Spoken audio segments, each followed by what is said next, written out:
नमस्कार दोस्तों, NLM education में आपका हार्दिक अभिनंदन है, स्वागत है।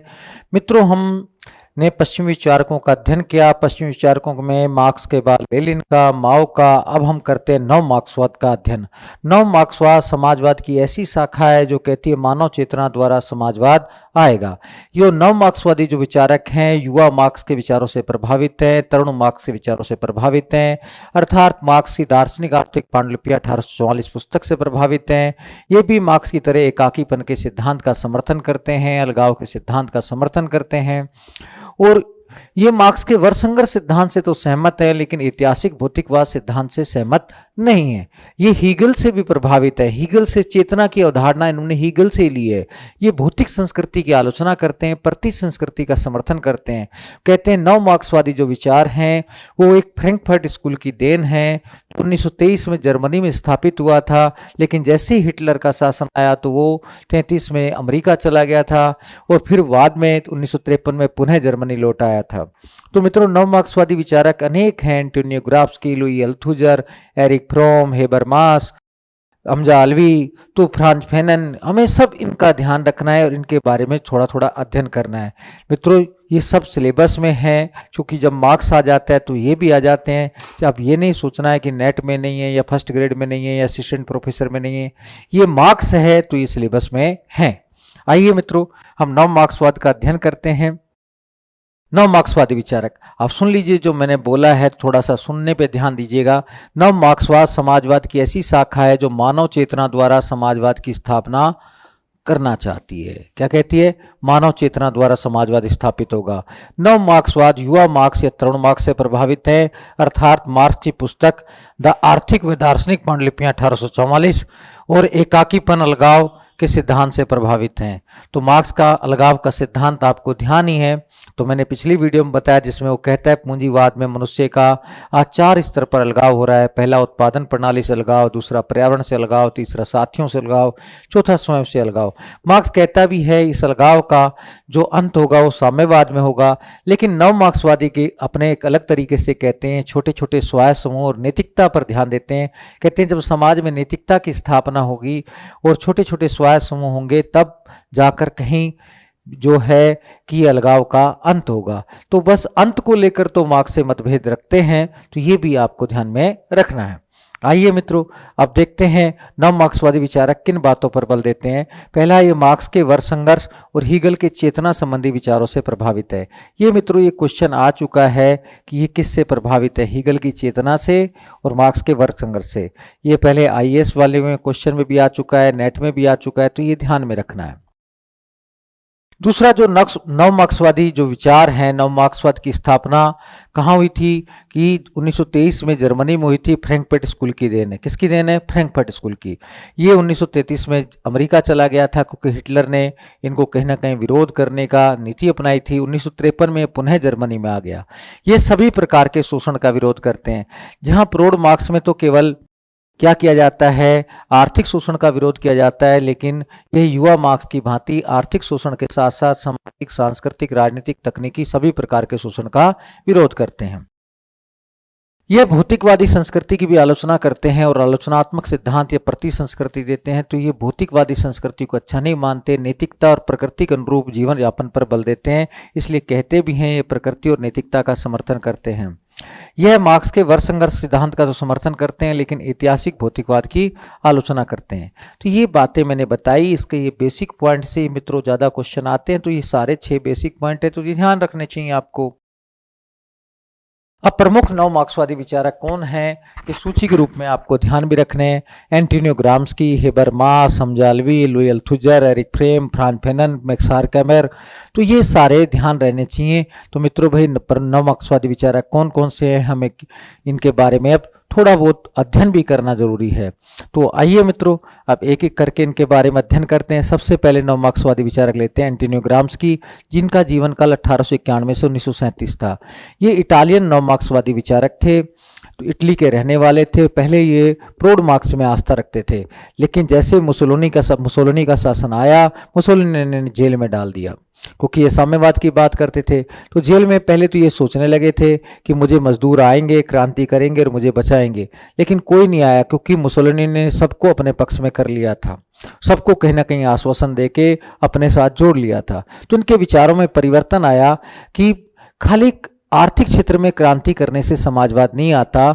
जो ये पूंजीपति हैं, जो शोषक वर्ग हैं, इनके शासन का आधार आर्थिक के साथ साथ कुछ और भी होता है। तो उन्होंने कब बताया कि समाज के में जो आधार रहता है, अर्थव्यवस्था रहती है, अर्थव्यवस्था के साथ अधिरचना भी महत्वपूर्ण है, यानी कि आधार वाले भाग के साथ साथ अधिरचना भी महत्वपूर्ण है। फिर ये अधिरचना को दो भागों में बांटते हैं, वेत्तामूलक संरचना और बल प्रयोग मूलक संरचना। तो बताते हैं कि वेत्तामूलक संरचना जो परिवार, शिक्षण संस्थान, धार्मिक संस्थान से मिलती है, तो ये पूंजीपति वर्ग, शोषक वर्ग इसका भी प्रयोग करते हैं अपने शासन को बनाए रखने के लिए, और जनता में वह रीति रिवाज और मूल्य स्थापित कर देते हैं जो उनके शासन को बनाए रखे। इस प्रक्रिया को वो प्राधान्य का नाम देते हैं, हेगेमनी का नाम देते हैं। हेगेमनी की सबसे पहले संकल्पना भी इन्होंने ही दी थी प्राधान्य की। प्राधान्य क्या है? प्राधान्य वह गुण है जिसके माध्यम से शासक जनता में वह मूल्य, रीति रिवाज स्थापित करता है जो उसको शासन को बनाए रखें। और प्राधान्य किसके माध्यम से स्थापित करता है? वेत्तामूलक संरचना के माध्यम से स्थापित करता है। तो देखो मित्रों, ये चित्र के माध्यम से मैं बता भी देता हूं। मार्क्स ने तो ये कहा था समाज दो भागों में बटा रहता है, आधार, अधिरचना। आधार में अर्थव्यवस्था शामिल है। तो मार्क्स कहता है अर्थव्यवस्था ही मेन है, अर्थव्यवस्था में परिवर्तन होगा तो अधिरचना में अपने आप हो जाएगा, अधिरचना इतनी महत्वपूर्ण नहीं है। लेकिन जो ग्राम्स्की है वो कहता है खाली आधार स्तर पर क्रांति करने से, समाजवाद लाने से समाजवाद नहीं आएगा, हमें अधिरचना में भी कुछ ना कुछ परिवर्तन करना होगा, क्योंकि अधिरचना भी महत्वपूर्ण रोल अदा करती है पूंजीवादी शासन को बनाए रखने के लिए। वो अधिरचना को दो भागों में बांटते हैं, पहला वेत्तामूलक संरचना, दूसरा बल प्रयोग मूलक संरचना। वेत्तामूलक संरचना में वो परिवार, शिक्षण, धार्मिक संस्थानों को शामिल करते हैं, इसे ही नागरिक समाज का नाम देते हैं। बल प्रयोग मूलक संरचना में राज्य, सेना, पुलिस को शामिल करते हैं, इसे राजनीतिक समाज का नाम देते हैं। ग्राम्स्की कहते हैं कि जो वेत्तामूलक संरचना है इसके माध्यम से प्राधान्य स्थापित करता है शासक वर्ग, यानी कि जो शासक वर्ग है, शोषक वर्ग है, वो जनता में वेत्तामूलक संरचना के माध्यम से वह मूल्य, रीति रिवाज, परंपराएं स्थापित कर देता है जो उसके शासन को बनाए रखें। इसलिए हमें समाजवाद स्थापित करने के लिए अर्थव्यवस्था के साथ साथ वेत्तामूलक संरचना को भी परिवर्तित करना होगा, यहाँ भी क्रांति करनी होगी। लेकिन यहाँ भौतिक क्रांति संभव नहीं है, इसलिए यहाँ निष्क्रिय क्रांति करनी होगी, बौद्धिक क्रांति करनी होगी। और इस निष्क्रिय क्रांति का कहता है नेतृत्व कौन करेगा? कहता है निष्क्रिय क्रांति का नेतृत्व बुद्धिजीवी वर्ग करेगा। फिर कहता है बुद्धिजीवी वर्ग भी दो प्रकार के होते हैं, एक परंपरागत जो धार्मिक रूप से जुड़े हुए रहते हैं, एक आधुनिक जो आधुनिक वैज्ञानिक युग से जुड़े रहते हैं। फिर कहता है आधुनिक बुद्धिजीवी वर्ग भी दो प्रकार के रहते हैं, एक सरकार से जुड़े हुए, एक जनता से जुड़े हुए। तो कहता है सरकार से जुड़े हुए सरकारी शिक्षक हैं जैसे, वो क्रांति नहीं करेंगे, ये तो हम जैसे लोग करेंगे जो वास्तव में प्राइवेट शिक्षक हैं वो क्रांति करेंगे। तो कहता है क्रांति का नेतृत्व जनता से जुड़े हुए आधुनिक बुद्धिजीवी वर्ग करेंगे। तो इस प्रकार से पूरी बात को ग्राम्स्की समझाने की चेष्टा करता है। तो मित्रों, ये सारी चीजें आपको ध्यान रखना है। फिर ग्राम्स्की ऐतिहासिक गुट की संकल्पना भी देता है। कहता है जिस प्रकार से शोषक वर्ग संगठित रहता है, आपस में जुड़ा रहता है, ऐसे शोषित वर्ग को भी जुड़ा रहना चाहिए, यानी कि श्रमिक, कृषक जैसे जितने भी शोषित वर्ग हैं सबको संगठित हो जाना चाहिए। आइए मित्रों, अब हम पीपीटी के माध्यम से मैं आपको एंटोनियो ग्राम्स्की फिर एक बार विवेचना करता हूं। इटालियन नव मार्क्सवादी हैं, इन्हें संरचनावादी विचारक भी कहते हैं। संरचनावादी विचारक कौन से होते हैं? जो अधिरचना को महत्वपूर्ण मानते हैं उनको संरचनावादी विचारक कहा जाता है। एंटोनियो ग्राम्स्की, लुई अल्थुजर ऐसे विचारक हैं। ये मूलतः मार्क्सवाद से प्रभावित थे, लेकिन मुसोलिनी ने जेल में डाल दिया, तत्पश्चात विचारों में परिवर्तन आया। इनकी जो किताबें हैं द प्रिजन नोटबुक और modern Prince, the prison notebook में ही अपने मैन जो है प्राधान्य संबंधी विचार देते हैं। मॉडर्न प्रिंस में तो कहते हैं कि साम्यवादी दल प्रिंस की भांति काम करेगा, जो जिसका नेतृत्व कौन करेंगे? जनता से जुड़े बुद्धिजीवी वर्ग। तो ये बेसिकली कहते हैं। तो मैन किताब तो द प्रिजन नोटबुक ही है। आगे मित्रों देखते हैं तो ये क्या करते हैं, मार्क्स में क्या परिवर्तन करते हैं। जहां मार्क्स क्या कहता है, अर्थव्यवस्था में परिवर्तन होने से अधिरचना में परिवर्तन हो जाता है, ये कहते हैं नहीं, अधिरचना भी महत्वपूर्ण है, अधिरचना भी कहीं ना कहीं पूंजीवादी शासन का आधार है। और ये अधिरचना को दो भागों में बांट देते हैं, वेत्तामूलक संरचना और बल प्रयोग मूलक संरचना। वेत्तामूलक संरचना में परिवार, शिक्षण व धार्मिक संस्थान को शामिल करते हैं, जिसे नागरिक समाज नाम देते हैं। फिर कहते हैं इसी वेत्तामूलक संरचना का शोषक वर्ग प्रयोग करता है अपने शासन को बनाए रखने के लिए और प्राधान्य की नीति अपनाता है। प्राधान्य क्या है कि शासक का वह गुण है जिसके माध्यम से वो जनता में वह मूल्य रीति रिवाज स्थापित करता है जो उसके शासन को बनाए रखें। आम जनता फिर क्रांति नहीं करती है, ये बात कहता है। तो कहता है वेत्तामूलक संरचना में भी हमें वैचारिक परिवर्तन करना होगा, अर्थात निष्क्रिय क्रांति करनी होगी जिसका नेतृत्व जनता से जुड़ा हुआ बुद्धिजीवी वर्ग करेगा। कहता है ये इसका प्रयोग अंतिम विकल्प के रूप में ही करते हैं। बल प्रयोग मूलक संरचना राजनीतिक समाज का प्रयोग शोषक वर्ग अंतिम विकल्प के रूप में करता है, ये इतना अधिक महत्वपूर्ण नहीं है। ज्यादा महत्वपूर्ण कौन है, वेत्तामूलक संरचना। तो ये बातें आपको स्पष्ट होनी चाहिए मित्रों, ये चित्र भी याद रहना चाहिए, तभी आपकी समस्या का निदान होगा। आगे देखते हैं मित्रों, प्राधान्य तो मैंने बता दिया। कहता है प्राधान्य क्या है, शासक का वह गुण जिसके माध्यम से वह जनता में वह मूल्य रीति रिवाज स्थापित करता है जो उसके शासन को बनाए रखें। तो कहता है इस प्राधान्य को तोड़ने के लिए क्या करना होगा, निष्क्रिय क्रांति करनी होगी। किसमें करनी होगी, नागरिक समाज में, अर्थात वेत्तामूलक संरचना में करनी होगी। और यहां पर समाजवादी मूल्य स्थापित करने होंगे। फिर कहता है नेतृत्व कौन करेगा, कहता है जनता से जुड़ा हुआ आधुनिक बुद्धिजीवी वर्ग करेगा। तो बेसिकली कहता है बुद्धिजीवी वर्ग दो प्रकार के रहते हैं, परंपरागत और आधुनिक। फिर कहता है आधुनिक बुद्धिजीवी वर्ग भी दो प्रकार के रहते हैं, आधुनिक बुद्धिजीवी वर्ग भी दो प्रकार के रहते हैं, एक सरकार से जुड़े हुए, एक जनता से जुड़े हुए। सरकार से जुड़े हुए जैसे सरकारी शिक्षक हैं और जनता से जुड़े हुए जैसे कोचिंग संचालक अपने स्तर पर काम करने वाले हैं। तो कहता है जनता से जुड़ा हुआ आधुनिक बुद्धिजीवी वर्ग निष्क्रिय क्रांति का नेतृत्व करेगा। फिर ये ऐतिहासिक गुट की संकल्पना भी देते हैं, कहते हैं जिसमें जिस प्रकार से शोषक वर्ग एकजुट हो जाता है उसी प्रकार से शोषित वर्ग को भी एकजुट हो जाना चाहिए, अर्थात श्रमिक कृषक सभी को एकजुट हो जाना चाहिए। तो ये आपको ध्यान में रखना है। अब मित्रों आगे आते हैं तो एक नव प्राधान्य की अवधारणा भी आई है, प्राधान्य पर आधारित। ये किसने प्रस्तुत की थी, नव प्राधान्य की अवधारणा रॉबर्ट कोकस व स्टीफन गिल ने दी थी। ये क्या कहते हैं रॉबर्ट कोकस व स्टीफन गिल, तो ये भी थोड़ा ध्यान रहे क्योंकि जब प्राधान्य पढ़ रहे हैं तो नव प्राधान्य भी देखें। तो रॉबर्ट कोकस स्टीफन गिल कहते हैं वैश्वीकरण के युग में आज विकसित देश विकासशील देशों पर अपनी संस्कृति थोप रहे हैं और कहीं ना कहीं नव प्राधान्य स्थापित कर रहे हैं। तो वैश्वीकरण के नाम पर अपनी संस्कृति किस पर थोप रहे हैं, विकसित देश विकासशील देशों पर। इसी को वो नव प्राधान्य का नाम देते हैं। कौन अवधारणा देते हैं, रॉबर्ट कोकस व स्टीफन गिल। फिर एक रिचर्ड किंडलबर्ग विद्वान थे, वो स्थायी प्राधान्य की संकल्पना देते हैं। किसकी देते हैं मित्रों, स्थायी प्राधान्य की संकल्पना देते हैं। और इसमें कहते हैं कोई एक राष्ट्र अगर महाशक्ति बन जाता है तो उसका प्रभाव लंबे समय तक बना रहता है। तो उसका प्रभाव कैसे बना रहता है, लंबे समय तक बना रहता है। ये बेसिकली स्थायी प्राधान्य की संकल्पना है जिसे रिचर्ड किंडलबर्ग ने प्रस्तुत की। जैसे कहता है अमेरिका एक बार महाशक्ति बन गया है तो लंबे समय तक उसका प्रभाव भी बना रहेगा।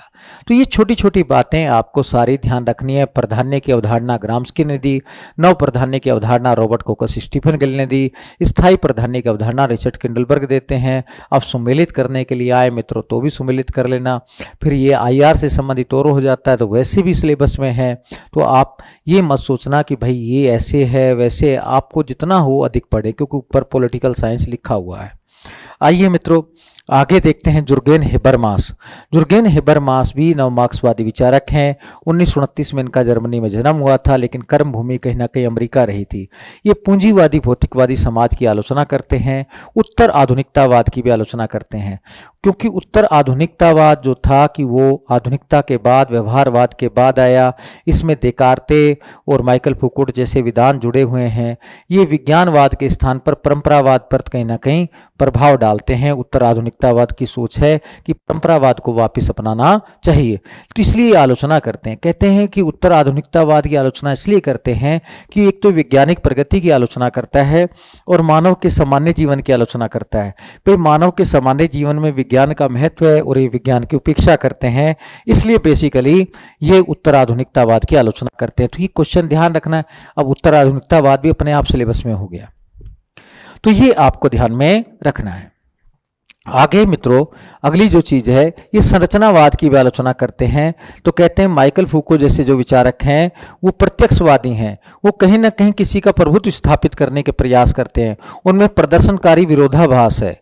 क्या है प्रदर्शनकारी विरोधाभास?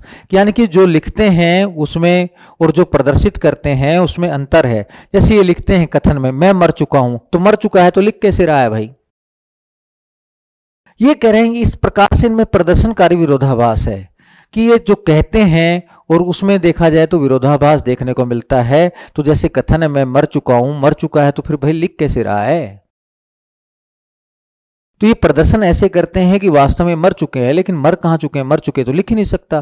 तो कहते हैं इनमें प्रदर्शनकारी विरोधाभास है। किसमें? कहते हैं संरचनावाद में, माइकल फुकोल्ट जैसे विचारकों में। तो कहते हैं फुकोल्ट संरचनावादी व उत्तर आधुनिकतावादी हैं। माइकल फुकोल्ट क्या है? माइकल फुको या फुकोल्ट संरचनावादी हैं और साथ में उत्तर आधुनिकतावादी हैं। इन्होंने ये भी बताया था ज्ञान शक्ति का स्रोत है, लेकिन साथ में ये बायो पावर की अवधारणा भी देते हैं। ये सबसे इंपॉर्टेंट है। ये फिर आईआर में भी काम आएगी, यहां भी काम आएगी। मित्रों हर क्वेश्चन कहीं ना कहीं काम आता है, बस आपके अंदर शक्ति होनी चाहिए उसको समझने की। बायो पावर जैव शक्ति की अवधारणा क्या है? ये फुकोल्ट ने दी थी। इसमें कहता है कि आज प्रजाति जैसे तत्वों के आधार पर विभिन्न राष्ट्र या सरकारें शक्ति प्राप्त करने की कोशिश करती हैं। तो आज प्रजाति जैसे तत्व कहीं ना कहीं शक्ति प्राप्त करने की तकनीक बन गए हैं और ये अनुशासनात्मक संस्थाओं का आधार बन गए हैं, जैसे स्कूल, जेल आदि को। इसी को कहते हैं जैव शक्ति। भाई कहीं ना कहीं प्रजाति जैसे तत्व क्या बन गए हैं? शक्ति का आधार बन गए हैं स्कूल में, राष्ट्र में। तो ये समस्या, इसी को बायो पावर कहते हैं। तो आज प्रजातिवाद का नारा दे रहे हैं, हिटलर ने भी दिया और आज अन्य जगह भी चलता है। निग्रोवाद, श्वेतवाद, आप देख रहे हैं अमेरिका में जो चल रहा है, वो सब जैव शक्ति का इस्तेमाल हो रहा है। यही बात कहीं ना कहीं वो कहना चाह रहा है। आगे देखते हैं मित्रों, हेबरमास उन इतिहासकारों की आलोचना भी करते हैं जो प्रत्यक्ष अप्रत्यक्ष रूप से निरंकुशवाद व सत्तावाद को बढ़ावा देते हैं। तो हेबरमास उन इतिहासकारों की आलोचना करते हैं। इसे वो अपने इतिहासकारों का झगड़ा शीर्षक में भी लिखते हैं। अब इतिहासकारों का झगड़ा शीर्षक क्या है? कि ऐसे इतिहासकारों की आलोचना जो निरंकुशवाद व सत्तावाद को बढ़ावा देते हैं। फिर इन्होंने एक ट्रांस ह्यूमनिज्म की अवधारणा भी दी थी। ट्रांस ह्यूमनिज्म की अवधारणा क्या है? ये भी हेबरमास की अवधारणा है। मित्रों ध्यान रखना है कि हेबरमास की अवधारणा ट्रांस ह्यूमनिज्म और इतिहासकारों का झगड़ा है। और बायो पावर की अवधारणा माइकल फूको ने दी है। अभी छोटी छोटी बातें बार बार वीडियो को इधर से उधर करके आप देखेंगे या पीपीटी का अध्ययन करेंगे तो देखेंगे, तभी समझ आएगा। तो आपके लिए नया हो सकता है लेकिन टिपिकल नहीं है। ट्रांस ह्यूमनिज्म ये कहता है कोई भी नई तकनीक आए तो नई तकनीक के हमें लाभ और खतरे दोनों देखने चाहिए और खतरों को कम करने का प्रयास करना चाहिए। तो क्या कहता है ट्रांसह्यूमनिज्म? कि कोई भी नई तकनीक आए उसके लाभ और खतरों की विवेचना करनी चाहिए और खतरों को कम करने पर बल दिया जाना चाहिए। जैसे परमाणु तकनीक आई तो परमाणु तकनीक के दोनों लाभ हैं, ऊर्जा भी है लाभ में और हानि क्या है? परमाणु बम। तो हमें परमाणु बम पर नियंत्रण लगाना है, परमाणु ऊर्जा पर नहीं। ये बेसिकली कहता है और इसे नाम देता है बहादुर नई दुनिया का तर्क। अब बहादुर नई दुनिया का तर्क क्या है? कि बेसिकली यही है कि कोई भी नई तकनीक आए उसके सकारात्मक प्रयोग करो, नकारात्मक प्रयोगों को कम करो। तो ये छोटी छोटी बातें अगर आपको याद रहेंगी मित्रों तो आप आसानी से इसको हल कर लेंगे, तो इसमें आपको परेशान होने की जरूरत नहीं। आगे आइए मित्रों, अब हेबरमास की प्रमुख पुस्तकें क्या हैं वो देखते हैं। तो ध्यान से देखना है, पुस्तकें भी पूछ सकता है तो गड़बड़ नहीं होनी चाहिए। The structural transformation of public sphere 1962, theory and practice 1963, on the logic of the social science 1967, towards a rational society 1967। तो सबसे इंपॉर्टेंट तो यह है, इसमें सार्वजनिक क्षेत्र की अवधारणा देता है the structural transformation of public sphere. फिर थ्योरी एंड प्रैक्टिस, फिर on the logic of the social science, towards a rational society. और भी किताबें इसकी देख सकते हैं हम। Knowledge and general interest 1971, legitimation crisis, इसमें वेदता संकट की अवधारणा देता है। कई बार क्वेश्चन भी आता है वेदता संकट की अवधारणा किसने दी। अब वेदता संकट की स्थिति क्या है मैं ये भी बताऊंगा आपको, इसी में पुस्तक में देता है। लेजिस्टिमेशन क्राइसिस 1975 में, the theory of communicative action 1981, the new conservation, the future of human nature. तो ये 9 किताबें हैं। 9 में से आपको लगभग सब देखनी है, समझनी है, तभी आपका काम चलने वाला भी है। तो देखो मित्रों, तो 9 किताबें हैं, 9 को मैं दोबारा से फिर आपको एक बार रिपीट कर देता हूँ। The structural transformation of public sphere, इसमें सार्वजनिक क्षेत्र की अवधारणा, theory and practice, on the logic of the social science, इसमें बेसिकली सार्वजनिक हित वगैरह की अवधारणा देता है, ज्ञान के प्रकार बताता है। Towards a rational society, knowledge and general interest, इसमें ज्ञान और हित की बात करता है। लेजिटिमेशन क्राइसिस, इसमें विविधता के संकट की बात करता है। The theory of communicative action, the new conservation of the future of human nature. तो ये 9 किताबें हैं, तो ये सारी पता रहनी चाहिए। अब आते हैं मित्रों हेबरमास के प्रमुख विचार। वो सार्वजनिक क्षेत्र की अवधारणा देता है अपनी पुस्तक the structural transformation of public sphere में। इसमें कहता है कि वास्तव में सार्वजनिक क्षेत्र वो होता है जिसमें व्यक्ति की सत्ता होती है, व्यक्ति की सहभागिता होती है शासन में। लेकिन कहता है आज अधिकारी तंत्र का बाजारवाद का प्रभाव बढ़ गया, पूंजीवाद का प्रभाव बढ़ गया, इसलिए वास्तव में व्यक्ति का पतन हो गया है। आज व्यक्ति की सत्ता नहीं रही है और कहीं ना कहीं ये पूंजीवाद और अधिकारी तंत्र भौतिकवाद हावी हो गया है। कहते हैं सच्चा सार्वजनिक क्षेत्र तभी स्थापित होगा जब व्यक्ति की सत्ता स्थापित होगी, व्यक्ति की शासन में सहभागिता स्थापित होगी, व्यक्ति अंतःकरण से सारे कार्य करना शुरू करेगा। तो इसमें आगे बताते भी हैं कि वास्तव में कि व्यक्ति की सत्ता स्थापित करने के लिए ज्ञान जरूरी है और उसके हित कौन से हों ये भी जरूरी है। तो ज्ञान के 3 प्रकार बताते हैं। पहला अनुभवकीय ज्ञान जो भौतिक संसार से संबंधित रहता है, भाई ये चीज ऐसे है, ये काम आती है, ये वाला। ऐतिहासिक ज्ञान जिससे हमें इतिहास की जानकारी होती है। तीसरा विवेचनात्मक ज्ञान जिसमें व्यक्ति के प्रभुत्व और शोषण की जानकारी होती है। तो कहते हैं सबसे महत्वपूर्ण ज्ञान विवेचनात्मक ज्ञान है, ये पता होना चाहिए, तभी कहीं ना कहीं हम सार्वजनिक क्षेत्र की ओर परिगमन कर सकते हैं। आगे क्या कहता है कि ज्ञान की हितों की पूर्ति में सहायक हैं हित। ज्ञान के हितों की पूर्ति में कौन सहायक होते हैं? हित होते हैं। और हित 3 प्रकार के होते हैं। पहला तकनीकी हित जिसके माध्यम से प्रकृति को नियंत्रण किया जाता है, जैसे हम कोट पहन लेते हैं, सर्दी में हीटर लगा लेते हैं। व्यवहारिक हित वातावरण का ज्ञान होना, हमें प्रकृति का ज्ञान होना। उद्धारक हित मानव चेतना का ज्ञान। तो कहता है कि वास्तव में सार्वजनिक क्षेत्र के लिए सबसे इंपॉर्टेंट ये है विवेचनात्मक ज्ञान और उद्धारक हित। फिर कहता है हित प्राप्ति के 3 साधन है, सत्ता, भाषा और क्रियाकलाप। तो कहता है सबसे महत्वपूर्ण क्रियाकलाप है। इस प्रकार से देखा जाए तो सार्वजनिक क्षेत्र की स्थापना में वो क्या क्या महत्वपूर्ण मानता है?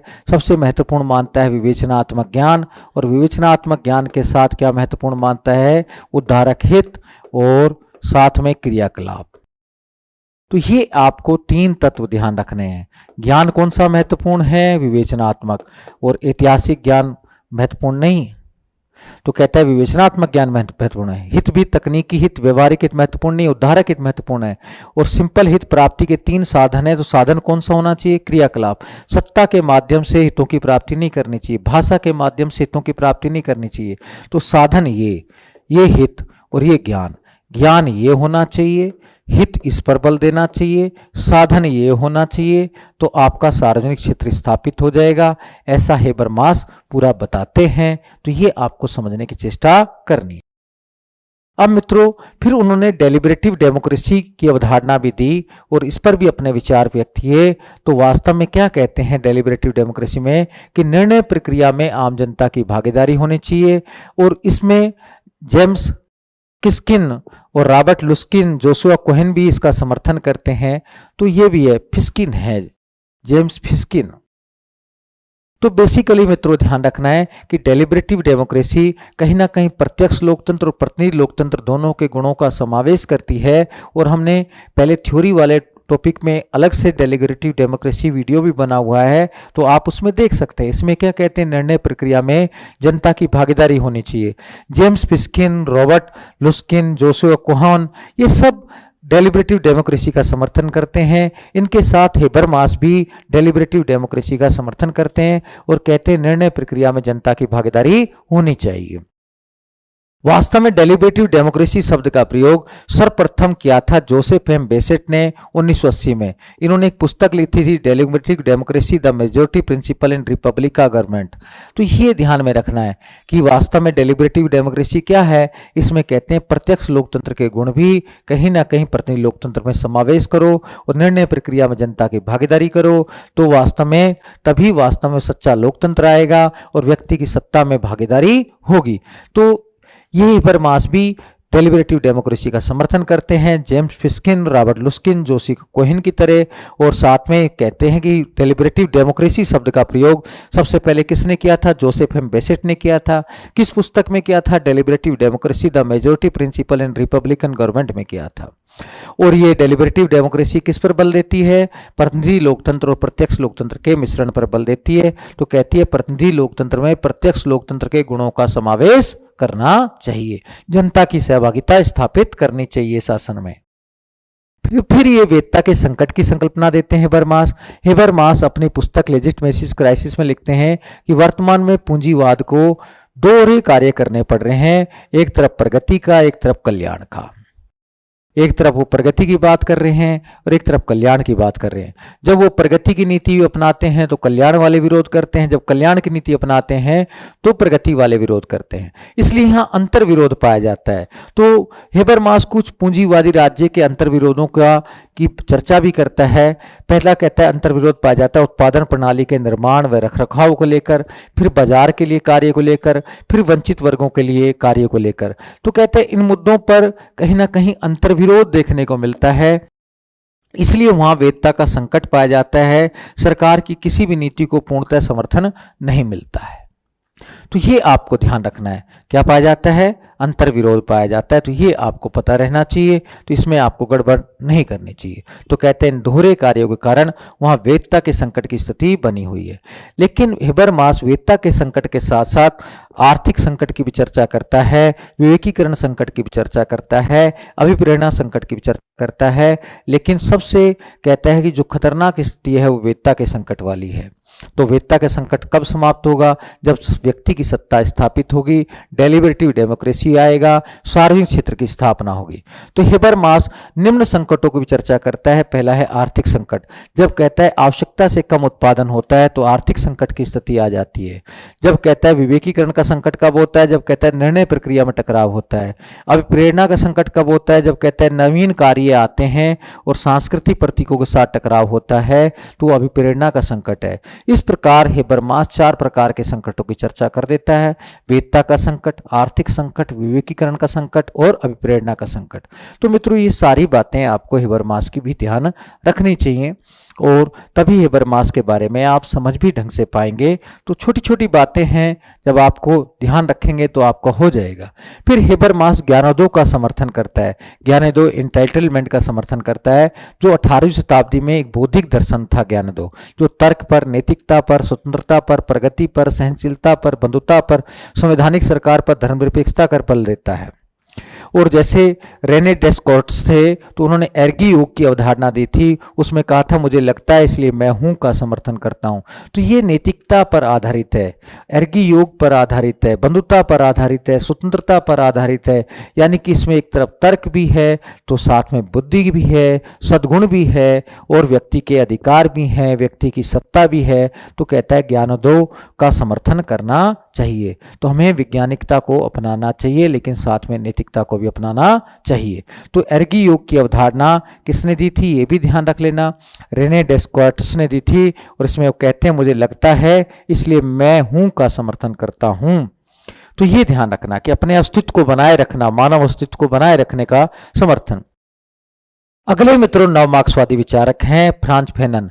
इनका जीवन काल 1925 से 1961 रहा था।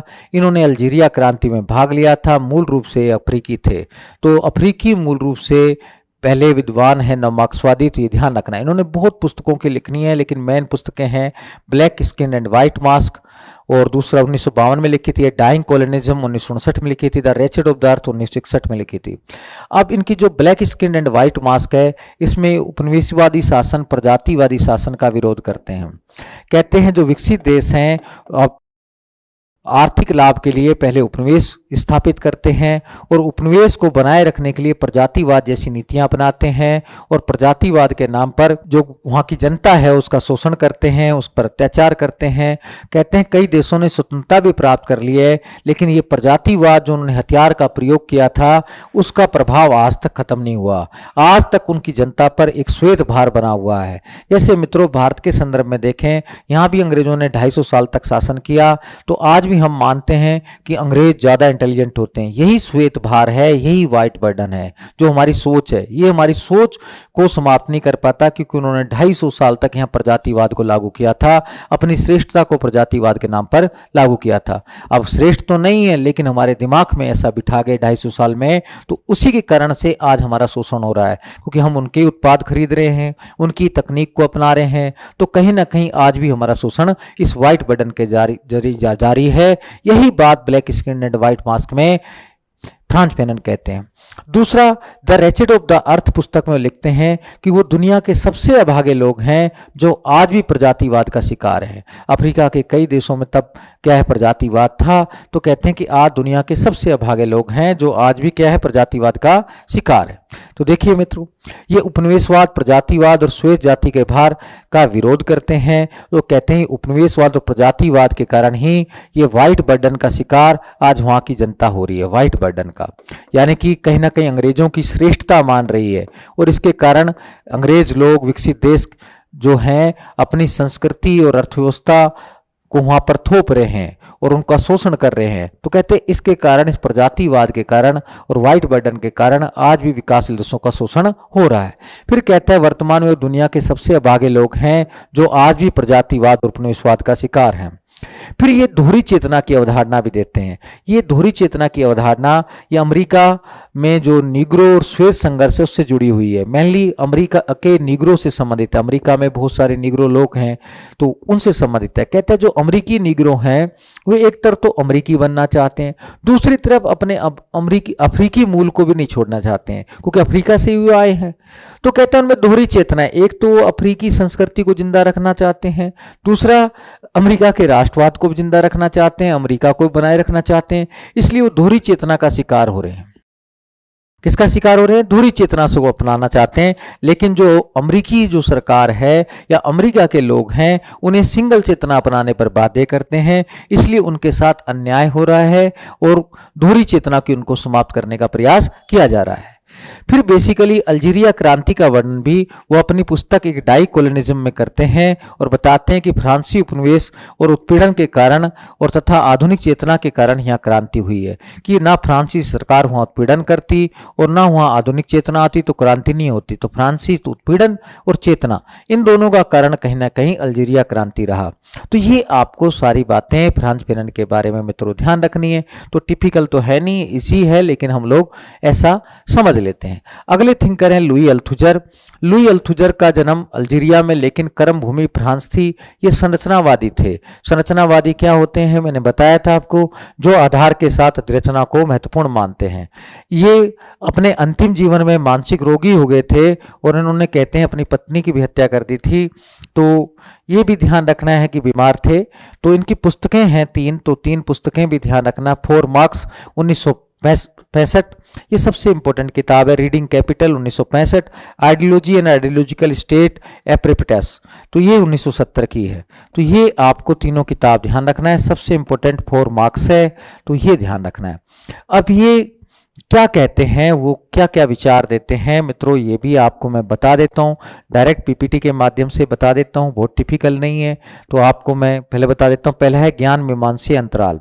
ज्ञान मीमांसीय अंतराल या एपिस्टेमोलॉजिकल ब्रेक, एपिस्टेमोलॉजिकल ब्रेक किसको कहते हैं? ज्ञान मीमांसीय अंतराल, एपिस्टेमोलॉजिकल ब्रेक। तो कहता है युवा मार्क्स से जो प्रौढ़ मार्क्स में परिवर्तन आया वही ज्ञान मीमांसीय अंतराल है। युवा मार्क्स में क्या करता है? सभी प्रकार की तकनीकों का, सभी प्रकार के शोषण का विरोध करता है, लेकिन प्रौढ़ मार्क्स में केवल आर्थिक शोषण का विरोध करता है।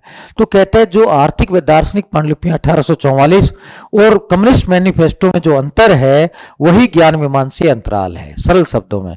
लेकिन ये प्रौढ़ मार्क्स को ही सच्चा मार्क्सवाद कहता है, यानी कम्युनिस्ट मैनिफेस्टो में को ही श्रेष्ठ मानता है और कहीं ना कहीं आर्थिक शोषण को ही मैन शोषण मानता है, और कहता है सामाजिक परिवर्तन की वैज्ञानिक व्याख्या मार्क्स ने प्रौढ़ मार्क्स के रूप में ही की है।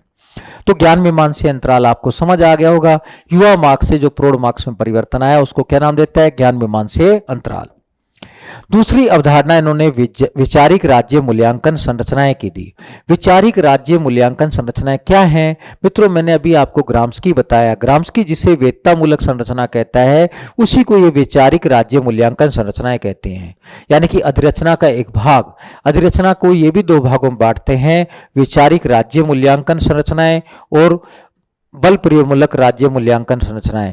यानी कि ग्राम्स्की जिसको वेत्तामूलक संरचना कहता है, उसको ये वैचारिक राज्य मूल्यांकन संरचना कह देते हैं। इसमें क्या शामिल है? परिवार, शिक्षण संस्थान, धार्मिक संस्थान शामिल हैं। तो ये कहना चाह रहा है। तो अब इसमें इसने क्या क्या बातें कही हैं सुन लीजिए। कहता है वेत्तामूलक संरचना को ये वैचारिक राज्य मूल्यक संरचना कहता है। अल्थुजर के अनुसार ये संरचनाएं व्यक्ति की मौलिकता को नष्ट कर देती हैं, उसके बहुल विषयक विचारों को एकल निश्चित विचारों को ढालने का प्रयास करती हैं। तो कहता है पूंजीवादी जो है इस पर नियंत्रण करके क्या करते हैं? व्यक्ति की मौलिकता को नष्ट कर देते हैं, क्योंकि वो तो अपने विचार को थोपते हैं और उसके जो बहुल विषयक विचार हैं उनको समाप्त कर देते हैं। फिर कहता है बल प्रयोगमूलक संरचनाओं का दमनकारी राज्य मूल्यांकन संरचनाएं कहता है। अल्थुजर के अनुसार वेत्तामूलक और बलमूलक संरचनाएं जुड़ी हुई हैं, इसे ही पूछताछ कहता है। अब ये भी अवधारणा ध्यान रखना है कि पूछताछ की अवधारणा किसने दी थी? ये अल्थुजर ने दी थी। इसमें कहता है कि जो वेत्तामूलक संरचना है और बल प्रयोगमूलक संरचनाएं दोनों आपस में जुड़ी रहती हैं, इसे नाम क्या देता है? पूछताछ, इंक्वायरी। ये क्वेश्चन भी आपको ध्यान में रखना है। आगे मित्रों आते हैं, आगे लुई अल्थुजर और अति निर्धारणवाद क्या है? अल्थुजर जिसमें कहता है कि आधार और अधिरचना दोनों जुड़े रहते हैं। आधार में परिवर्तन से अधिरचना में परिवर्तन होता है, अधिरचना में परिवर्तन से आधार में परिवर्तन होता है। और कहता है दोनों जगह ही अंतर्विरोध पाया जाता है, और आधार और अधिरचना में ये जुड़ाव जो रहता है, अंतर्विरोध और जुड़ाव, उसी को नाम देता है अति निर्धारणवाद। तो ये आपको ध्यान में रखना है। तो अल्थुजर के अनुसार आधार और अधिरचना दोनों जुड़े हुए हैं, दोनों में अंतर्विरोध पाए जाते हैं, ये अंतर्विरोध जुड़ते चले जाते हैं, संयोगवश हैं, इसे ही वह अति निर्धारणवाद का नाम देता है। इस प्रकार अल्थुजर सामाजिक परिवर्तन की बहुकार्यक्रिया संकल्पना देता है। पूछताछ किसे कहता है? जब वेत्तामूलक संरचना और बल प्रयोगमूलक संरचना जहां जुड़ी हुई है, आधार और अधिरचना जुड़े हुए हैं, तो क्या नाम देता है उसको? अति निर्धारणवाद। तो छोटी छोटी बातें हैं मित्रों, अब ये आप समझेंगे तो आप क्वेश्चन कर लेंगे, नहीं तो कंफ्यूज होंगे तो फिर कभी नहीं कर पाएंगे। तो आप बड़े इंटेलिजेंट बच्चे हैं तो आप आसानी से इसको कर लेंगे। अति निर्धारणवाद की अवधारणा क्या है? आधार अधिरचना जुड़े हुए हैं। पूछताछ की अवधारणा क्या है? कि वेत्तामूलक संरचना और बल प्रयोगमूलक संरचना जुड़े हुए हैं। आगे देखते हैं मित्रों, हमजा अलवी। हमजा अलवी का जीवन काल 1921 से 2003 में हुआ था। ये नव मार्क्सवादी विचारक थे। इन्हें उत्तर उपनिवेशवादी विचारक भी कहते हैं, क्योंकि ये स्वतंत्रता प्राप्ति के बाद विकासशील देशों की स्थिति क्या है इसका भी अध्ययन करते हैं। यानी कि सेकेंड वर्ल्ड वॉर के बाद अनेक विकासशील देश स्वतंत्र हुए, वहाँ उपनिवेशवाद की समाप्ति हुई, उत्तर उपनिवेशिक काल की शुरुआत हुई, और वहाँ पर क्या स्थिति है, उसके बाद उनका शोषण कम हुआ कि ज़्यादा हुआ। तो ये कहते हैं कि वास्तव में उपनिवेशवाद की समाप्ति के बाद उत्तर उपनिवेशिक काल में विकासशील देशों का शोषण बढ़ गया है। तो ये पाकिस्तान में जन्मे थे, लेकिन कर्मभूमि अमेरिका थी। इन्होंने नव उपनिवेशवाद और विकासशील देशों के शोषण पर व्यापक विश्लेषण किया। इनकी पत्रिका न्यू लेफ्ट थी। कौन सी पत्रिका थी? New left. तो इसमें इन्होंने लेखन का कार्य किया, इसके माध्यम से अपने नव मार्क्सवादी विचार दिए। तो ये आपको ध्यान रखना है। बुक कौन कौन सी हैं, इनकी बुक्स भी ध्यान रखनी है। Capitalism and colonial production 1982, peasant and revolution South Asia, sociology of developing society South Asia 1989, फिर post colonialism society Bangladesh and Pakistan. तो दोबारा से मित्रों ध्यान रख लो, capitalism and colonial production 1982, peasant and revolution 1985, South Asia 1989, sociology of developing society South Asia सबसे important है 1989, फिर post colonialism society Bangladesh and Pakistan. तो ये सारी किताबें ध्यान रखना, लेकिन ये दो तो लास्ट वाली मित्रों आपको ध्यान रहनी चाहिए। अब हमजा अलवी के विचार क्या हैं वो ध्यान रखना। तो उत्तर उपनिवेशिक दृष्टिकोण के माध्यम से, उत्तर उपनिवेशिक काल कौन सा है? मैंने अभी आपको बताया कि विकासशील देशों में स्वतंत्रता प्राप्ति के बाद जो नया काल आया उसको कहता है उत्तर उपनिवेशिक काल।